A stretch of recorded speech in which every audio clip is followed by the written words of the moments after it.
I feel like the Forsworn get the short end of the faction stick. They're a glorified raider group gameplay-wise, which would be fine if it was just that, but the lore makes them oddly sympathetic and not raider-like, which is really confusing.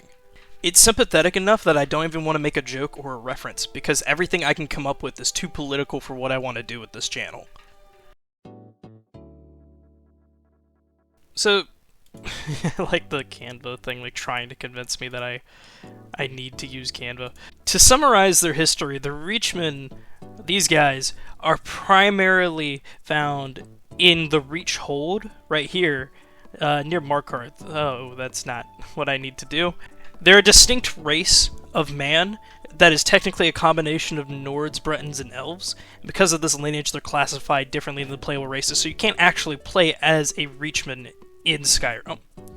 Because of them being native to Skyrim, like the Reach, when the Cyrodiilic Empire came in and started conquering everything, like Talos coming in and conquering everything, they were just kind of lumped in with the people of Skyrim, which they didn't particularly like. So these guys started trying to find a way to reclaim their land and conquer Markarth as the hold, or as the city, which eventually came in the Great War.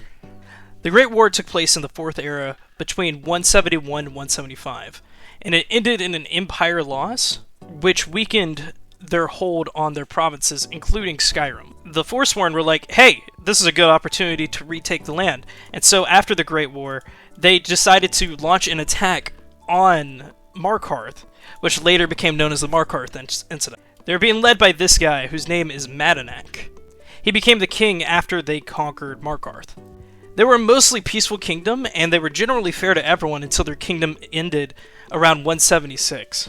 That year, this guy, Ulfric Stormcloak, showed up due to the former Jarl asking him to show up to help him retake Markarth. So this guy showed up, and he was like, hey, I'm gonna kill everybody. And then he killed everybody, including anyone who was neutral, and didn't immediately hop in to help Ulfric in his invasion of Markarth. So, after this whole incident transpired, it became known as the Markarth Incident.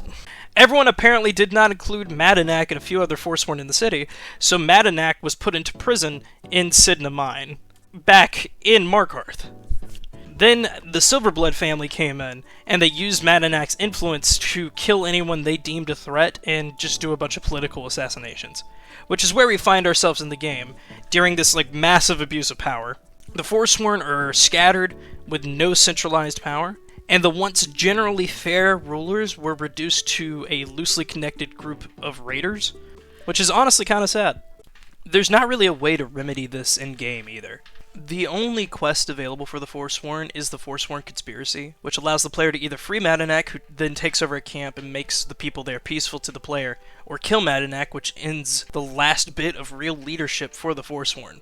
Either way, there's no real way to end the corruption of Markarth. Unless... I'm so happy, lucky me. It's my bounty at the end of that, by the way. Additionally, there's no real way to help the Forsworn or fully end the Forsworn. They're just reduced to a group of raiders unique to the area. Which is kind of cool, but nothing like what the faction really deserves. We're going to get into hypothetical territory, give me a second. I ran a Skyrim D&D campaign a little bit ago that took place alongside the Dragonborn's quest in the main story. And my players ended up in Karthwasten, where I had the Forsworn take over the town. One of the major things I had was that the Forsworn treated the people well, just not the power. That may have been an interesting way to go with things. A group that is not cruel, just against power and leading people against that power by treating them better than the power at hand. But alas, that is only a D&D campaign. But the question then becomes, what would you like to do with the Forsworn? Do you like them? Do you hate them? Did I get something wrong in my history? Let me know in the comments. Either way, like if you like, subscribe if you subscribed. If I don't see you again, have a wonderful life, and I will see you later. Goodbye, everybody.